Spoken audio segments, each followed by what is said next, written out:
Hello दोस्तों, मैं हूं आचार्य रमन, वैदिक एस्ट्रोलॉजर गत 20 वर्षों से।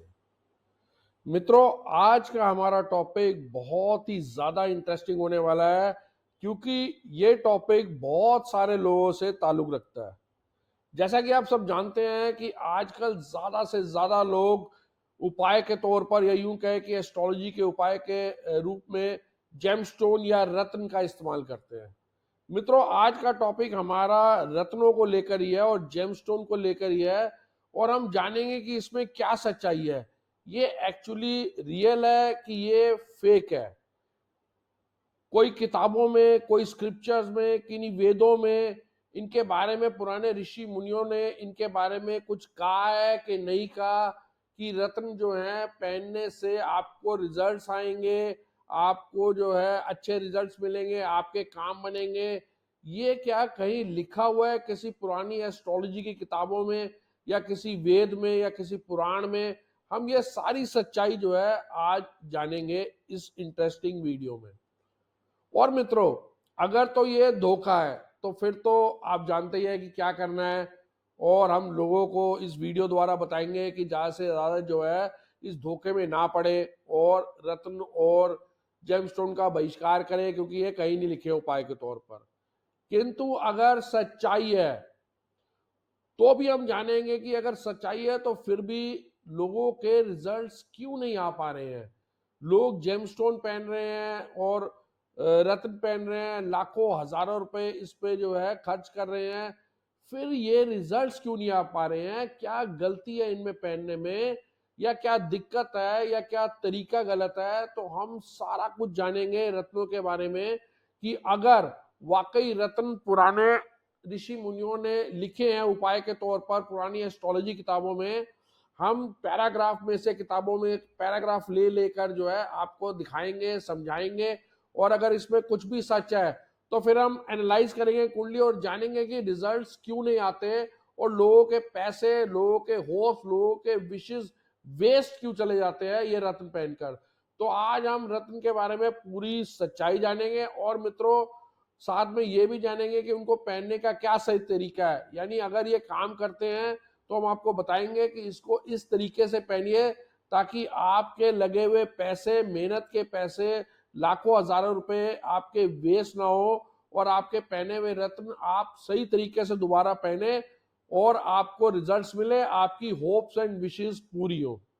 किंतु मित्रों, आगे बढ़ने से पहले आपसे रिक्वेस्ट है, आपसे अनुरोध है, आपसे विनती है कि प्लीज प्लीज प्लीज मेरे चैनल को आगे बढ़ाएं, मेरे वीडियोस को ज्यादा से ज्यादा सब्सक्राइब करें, ज्यादा से ज्यादा कमेंट करें, ज्यादा से ज्यादा शेयर करें, लाइक करें, ताकि मेरा चैनल कुछ आगे बढ़ सके। तो इसके लिए आपको क्या करना है, प्लीज प्लीज प्लीज मेरे चैनल को ज्यादा से ज्यादा सब्सक्राइब करें और वीडियोस को शेयर करें।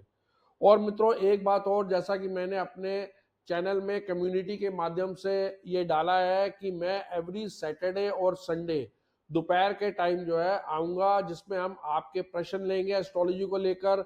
वो प्रश्न आपकी कुंडली के बारे में भी हो सकते हैं और साथ ही साथ वो प्रश्न जो है जनरल एस्ट्रोलॉजी को लेकर भी हो सकते हैं। और प्रश्न इंग्लिश और हिंदी हम दोनों लैंग्वेज में करेंगे। आप अगर मुझसे प्रश्न हिंदी में पूछेंगे तो उसका उत्तर मैं हिंदी में दूंगा। अगर आप चाहेंगे कि मैं प्रश्न का उत्तर इंग्लिश में दूं या आप इंग्लिश में मेरे से क्वेश्चन पूछेंगे या क्वेरी पूछेंगे तो मैं आपका आंसर इंग्लिश में दूंगा। तो सैटरडे संडे आप 2 दिन बिल्कुल तैयार रहिएगा दोपहर में। तो मित्रों, मिलते हैं इस सैटरडे और संडे लाइव सेशन में, जिसमें मैं लाइव आऊंगा अपने चैनल पर और आपकी क्वेरीज एस्ट्रोलॉजी के बारे में, चाहे वो हिंदी में हो चाहे इंग्लिश में हो, उसमें हम जो है आंसर देंगे, उत्तर देंगे और एस्ट्रोलॉजी के बारे में जनरल बात करेंगे, चाहे वो आपकी कुंडली के बारे में हो या जनरल हो। तो काफी इंटरेस्टिंग रहेगी ये वार्तालाप, ये डिस्कशन सैटरडे संडे दोपहर में मित्रों जरूर मिलेगा।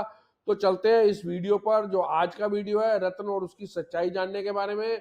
किंतु मित्रों, आपसे फिर हाथ जोड़कर विनती है, रिक्वेस्ट है कि प्लीज प्लीज प्लीज मेरे चैनल को सब्सक्राइब करें। तो मित्रों, चलते हैं आज के वीडियो पर। तो आइए मित्रों, जानते हैं जेमस्टोन्स या रत्नों के पीछे छुपा पूरा सच। अब जैसा कि आप स्क्रीन पर देख पा रहे हैं, इसमें हम वो एक्सट्रैक्ट्स पढ़ेंगे जो पुराने स्क्रिप्चर्स या यूं कहें कि इंडियन वैदिक स्क्रिप्चर्स में लिखे हैं या फिर पुराणों में या वेदों में लिखे हैं। तो चलिए मित्रों एक बार पहले ये एक्सट्रैक्ट पढ़ते हैं। सबसे पहले आप देख पा रहे हैं कि ऊपर लिखा हुआ है कि various sacred Indian Sanskrit text mention the benefits of gemstone and how they can affect person's life.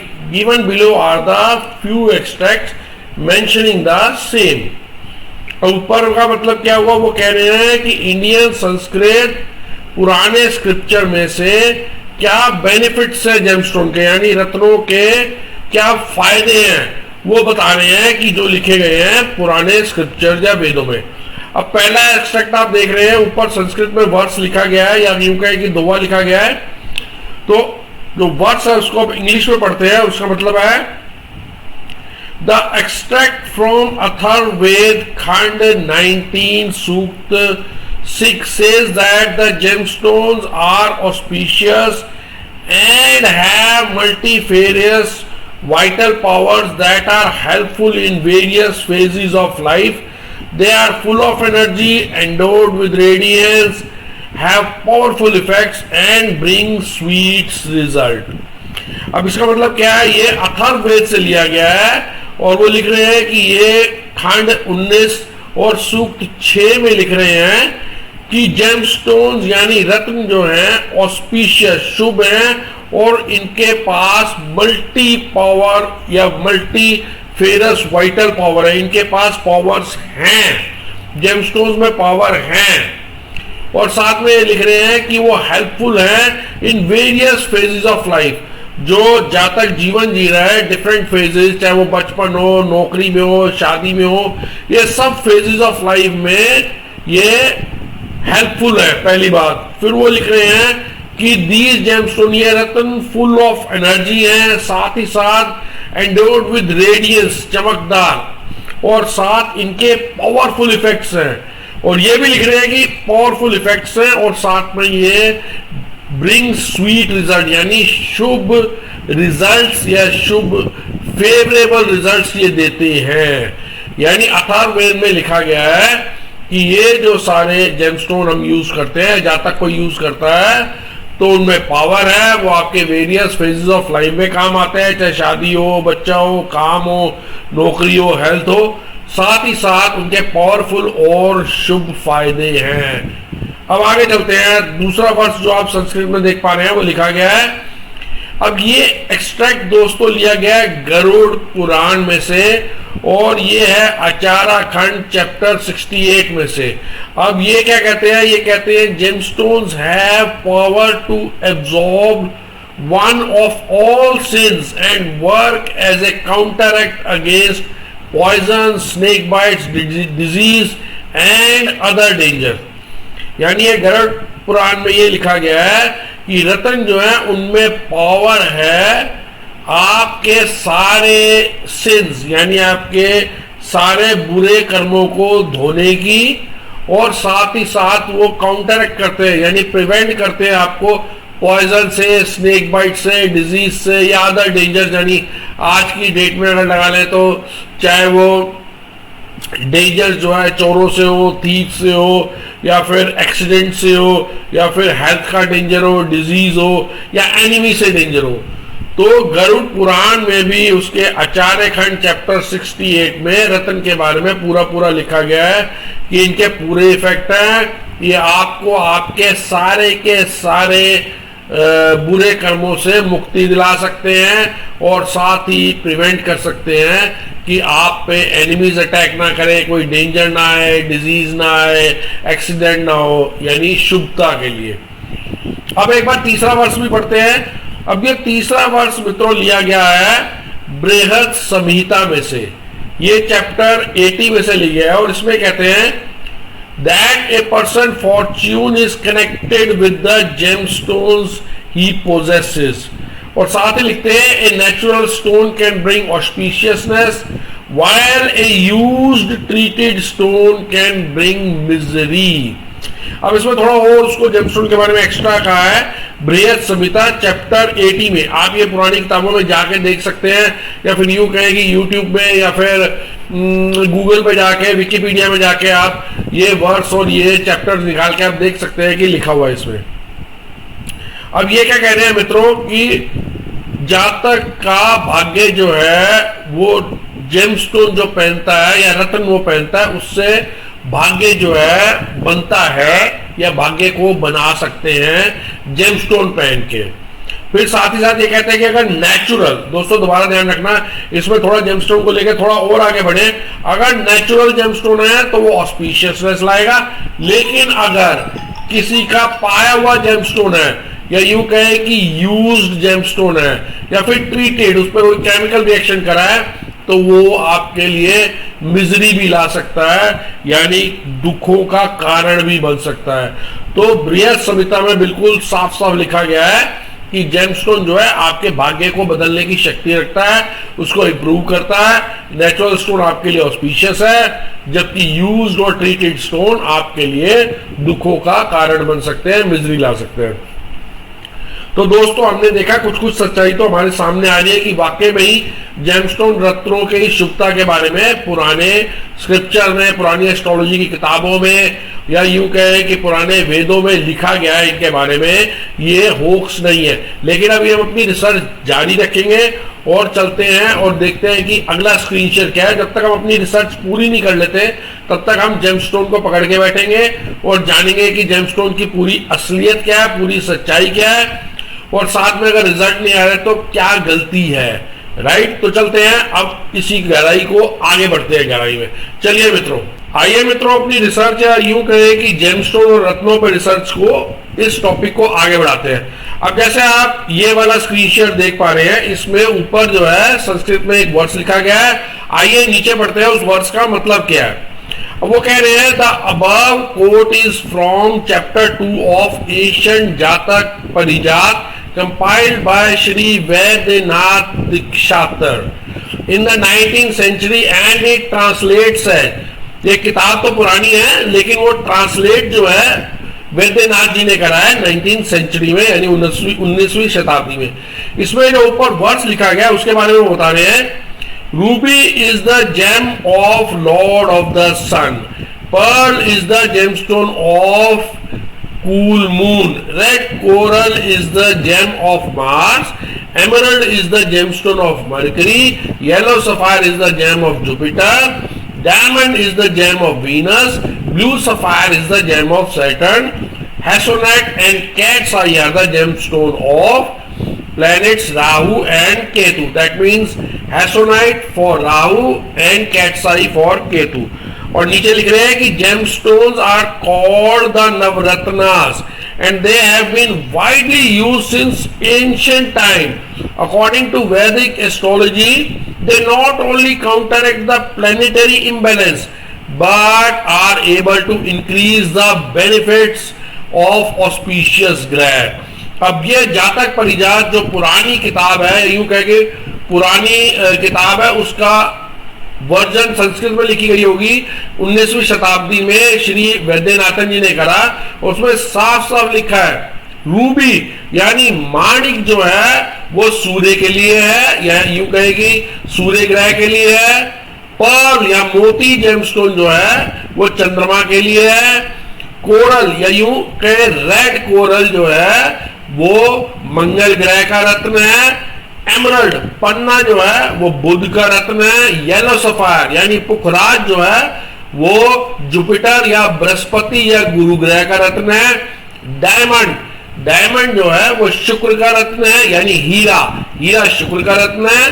Blue sapphire वो शनि का रत्न है, यानी नीलम शनि के रत्न है। और हैसोनाइट यानी गुमेद राहु के, और लहसुनिया केतु के रत्न है।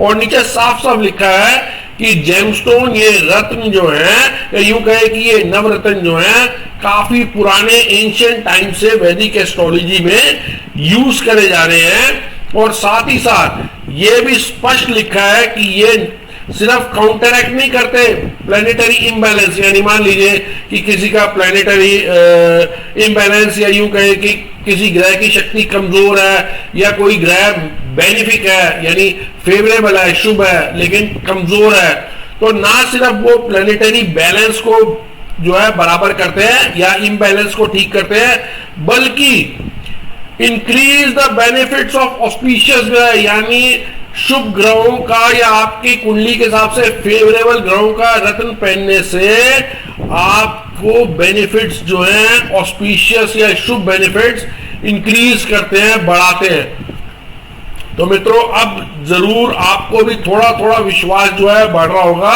कि वाकई में इन पे कुछ सच्चाई है, लेकिन अभी हम रिसर्च जारी रखेंगे मित्रों अब जो ये नया एक्सट्रैक्ट आप देख रहे हैं ये भी पुरानी किताब में से लिया गया है, या यूं कहे कि बृहद संहिता में कोट किया गया है।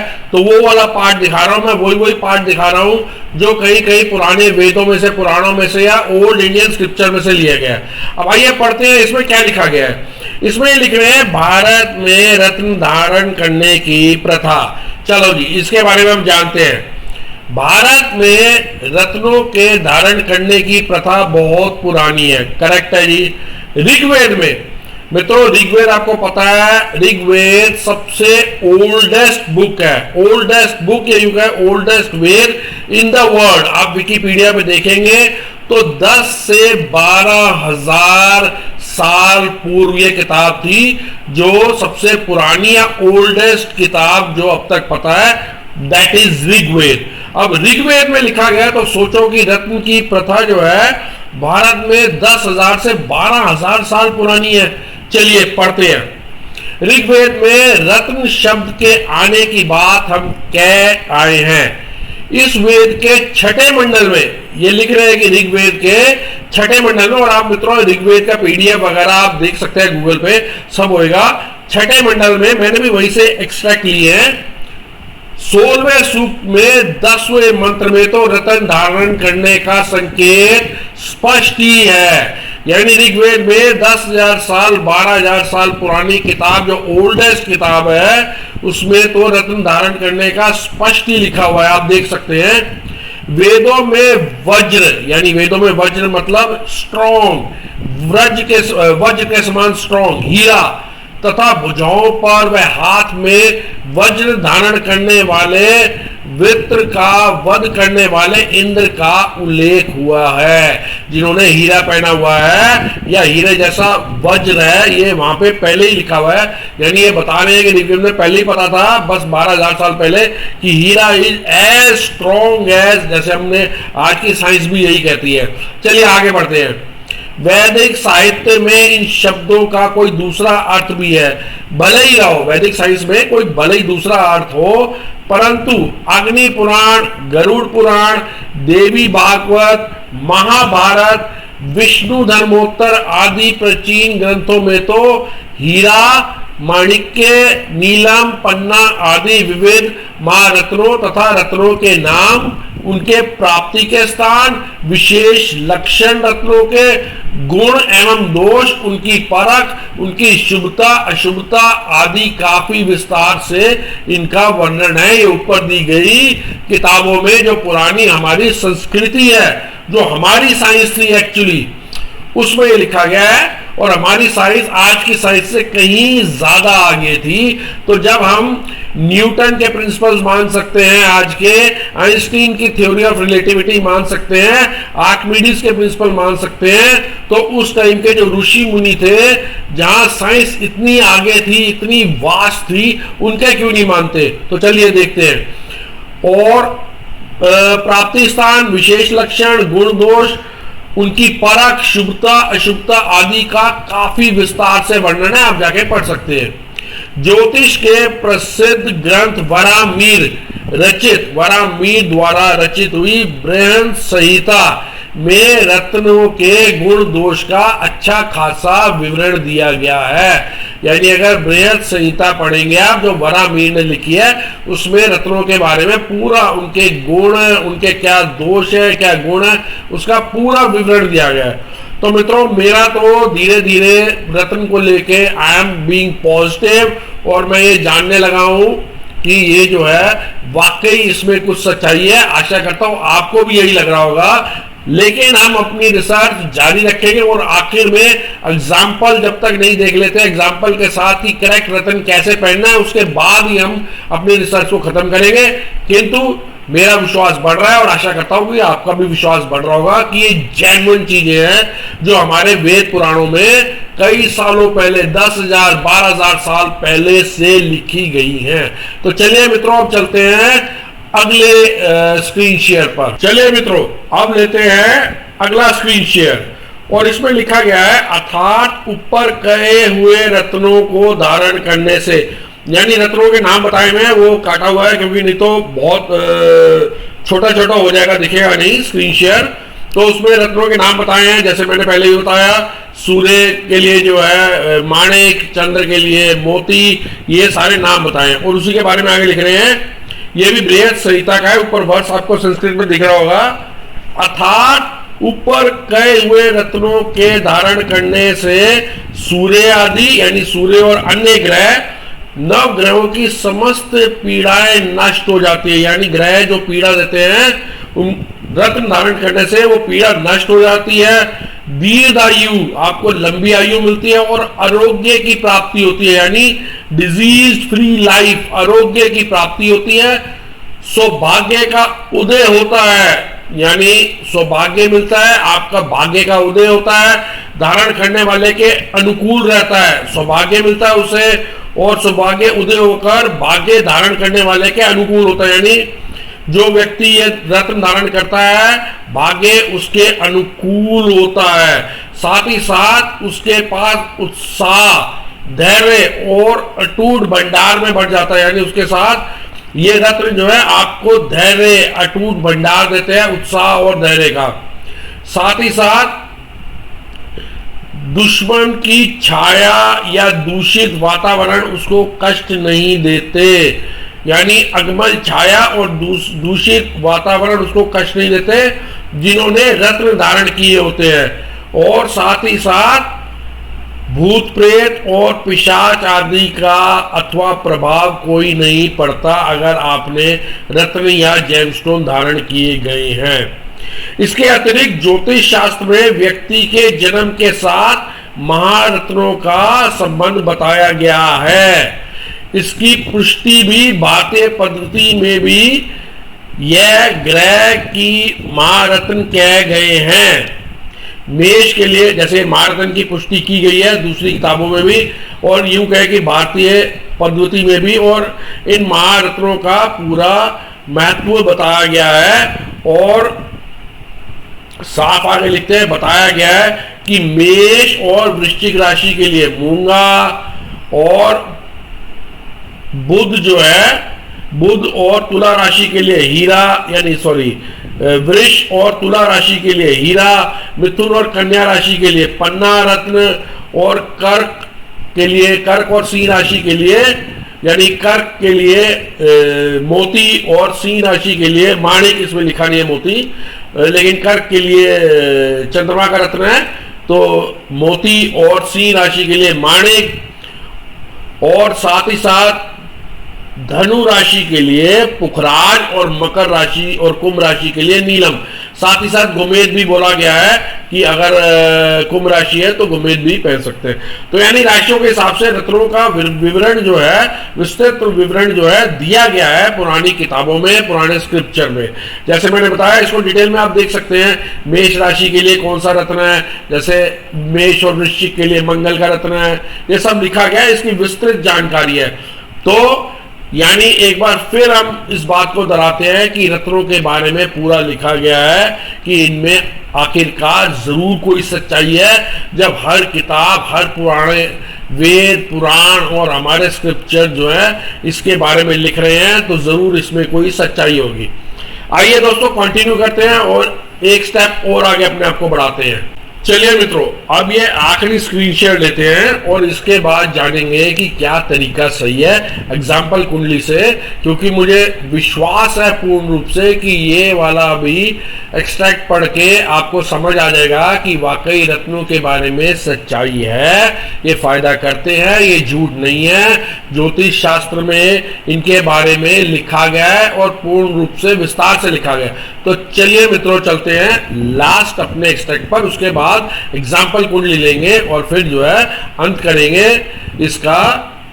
अब चलते हैं। लगन के अनुकूल रत्न का चुनाव, यानी लगन के अनुकूल रत्न का चुनाव करना चाहिए, यह लिखा गया है। ज्योतिष शास्त्रों में रत्नों का बहुत ही प्रयोग किया जाता है।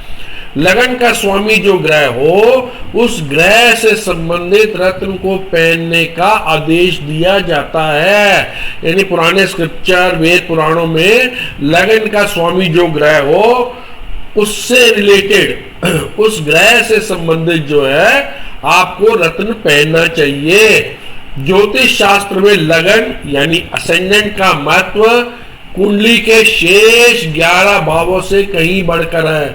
यानी लगन या असेंडेंट सबसे इंपॉर्टेंट भाव है, ये पुराने स्क्रिप्चर में कहा गया है, जो हम आज भी मानते हैं। जीवन की प्राय सभी आवश्यक वस्तुओं का समावेश लगन में है। मनुष्य अल्पायु होगा या द्विजीवी, मनुष्य धनी होगा अथवा निर्धन, मनुष्य यशस्वी होगा अथवा अपमानित, मनुष्य स्वस्थ रहेगा अथवा रोगी, इन सब बातों का निर्णय लगन से ही किया जाता है। अतः लगन का ज्योतिष में महत्व सुस्पष्ट है। One of the most important thing in astrology और वैदिक astrology is the ascendant house. यही कारण है कि ज्योतिषी लोग लगन के स्वामी ग्रह के अनुकूल ही रत्न पहनने की अनुमति देते हैं, क्योंकि लगन सबसे इंपॉर्टेंट भाव है। इसलिए लगन के स्वामी का जो रत्न है वो पहनने के लिए सभी ज्योतिषी, इसमें कोई कॉन्ट्राडिक्शन नहीं है, उसके बारे में कहते हैं, ताकि आयु, धन, यश, शक्ति, सभी आम वस्तुएं व्यक्ति को अधिक मात्रा में प्राप्त हो सके। यानी इसमें कोई दो राय नहीं है, इसमें कोई कंट्राडिक्शन नहीं है कि लगन के स्वामी का अगर जो है रत्न पहना जाए तो उसके अकॉर्डिंग आपको सारी वस्तुएं, धन, यश और आज के जमाने के लिए जो भी चाहिए होती है वस्तुएं, गाड़ी, बंगला, मोटर, सब जो है अधिक मात्रा में प्राप्त हो सके। अब जो है मित्रों लिखा हुआ है कि किस लगन में के लिए कौन सा ग्रह स्वामी होता है, उस ग्रह के कौन सा रत्न पहनना चाहिए। ये हमने जैसे पहले भी अभी बताया था पहले वाली प्रीवियस में, लेकिन एक बार दोबारा बताता हूं आपको मैं, और आपको ये दोबारा एक बार स्पष्ट करता हूं और स्क्रीन पे आपको लिख के बताता हूं, आप देख पाएंगे उससे। चलिए मित्रों, जैसा मैंने आपको कहा था, एक आपको लिस्ट भेज देता हूं जिसमें जो है किस राशि के स्वामी कौन है, उनके रिलेटेड रत्न कौन सा पहनना चाहिए, वो आ जाएगा।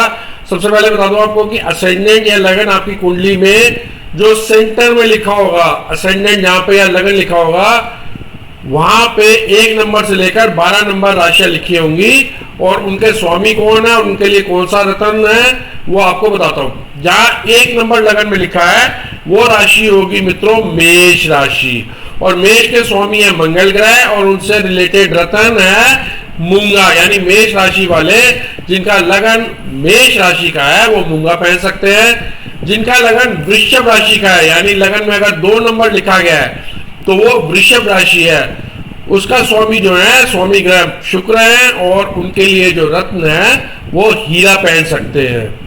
और जहां मिथुन राशि या लगन में जहां 3 नंबर लिखा गया है या 3 नंबर यहाँ राशि है, वहां का स्वामी जो है बुध ग्रह है और वो उनके लिए जो रत्न है वो है पन्ना रत्न। अब कर्क राशि की बात करें, अगर सेंटर में असेंडेंट में लगन में कर्क राशि है 4 नंबर है, उसके स्वामी है चंद्र और उनके लिए रत्न जो है वो है मोती। अब सिंह राशि की बात करें, अगर 5 नंबर सेंटर में या लगन में है तो स्वामी ग्रह है आपके सूर्य, यानी लगन के स्वामी हुए सूर्य और रत्न है माणिक। अगर कन्या राशि 6 नंबर राशि अगर लगन में है, असेंडेंट में है, तो स्वामी ग्रह हुए बुध और रत्न हुआ पन्ना। अगर 7 नंबर राशि यानी तुला राशि जो है अगर लगन में है तो तुला के स्वामी हुए शुक्र ग्रह और उनसे रिलेटेड रत्न हुआ हीरा पहनना चाहिए। अब अगर 8 नंबर राशि लगन में है तो ग्रह हुए मंगल और रत्न हुआ मूंगा। अगर धनु राशि यानी 9 नंबर राशि अगर लगन में लिखी गई है तो स्वामी ग्रह हुए धनु राशि के गुरु और पहनना चाहिए पुखराज। और अगर मकर राशि यानी 10 नंबर राशि लगन में असेंडेंट में लिखी गई है तो उसके स्वामी है शनि ग्रह और उनके लिए रत्न है नीलम। अगर कुंभ राशि यानी 11 नंबर राशि लिखी गई है लगन में तो उसके स्वामी ग्रह भी है शनि और रत्न है नीलम। और मीन राशि अगर सेंटर में अंत में मीन राशि 12 नंबर राशि अगर लगन में है तो उसके स्वामी के गुरु या बृहस्पति और उससे रिलेटेड पुखराज आप रत्न पहन सकते हैं।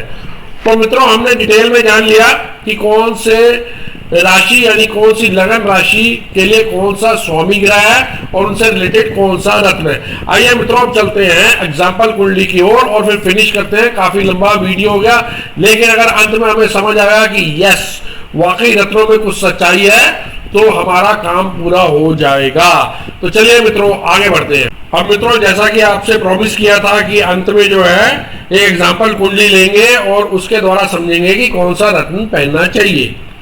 अब मान लीजिए ये कुंडली आपके सामने है, ये कुंभ लगन की कुंडली है। जैसे आप देख पा रहे हैं 11 नंबर राशि जो है सेंटर में लिखी गई है और इस व्यक्ति का प्रश्न आय को लेकर यानी रुपए को लेकर पैसे को लेकर है। अब आप देखेंगे कि जैसा कि कुंडली संख्या नंबर 2 में दर्शाया गया है ऐसी स्थिति में जहां गुरु जो है गुरु आप देखेंगे कि नवे भाव में 9th हाउस में है। सबसे पहले तो गुरु देखें आपके लिए या इस कुंडली के लिए 11 नंबर कुंडली के लिए कुंभ लगन की कुंडली के लिए 11वें भाव का स्वामी है और दूसरे भाव का स्वामी है यानी 11वां भाव हुआ आपका गेन एंड रिकॉग्निशन यानी लाभपति 11वें भाव का स्वामी है और दूसरे भाव का दूसरा भाव हुआ यानी धन भाव। दोनों धन भाव का स्वामी इस कुंडली में गुरु है और आप गुरु को देख पा रहे हैं कि गुरु जो है स्थित है 9वें भाव में और इन पर दृष्टि है शनि की और राहु की तीसरे भाव से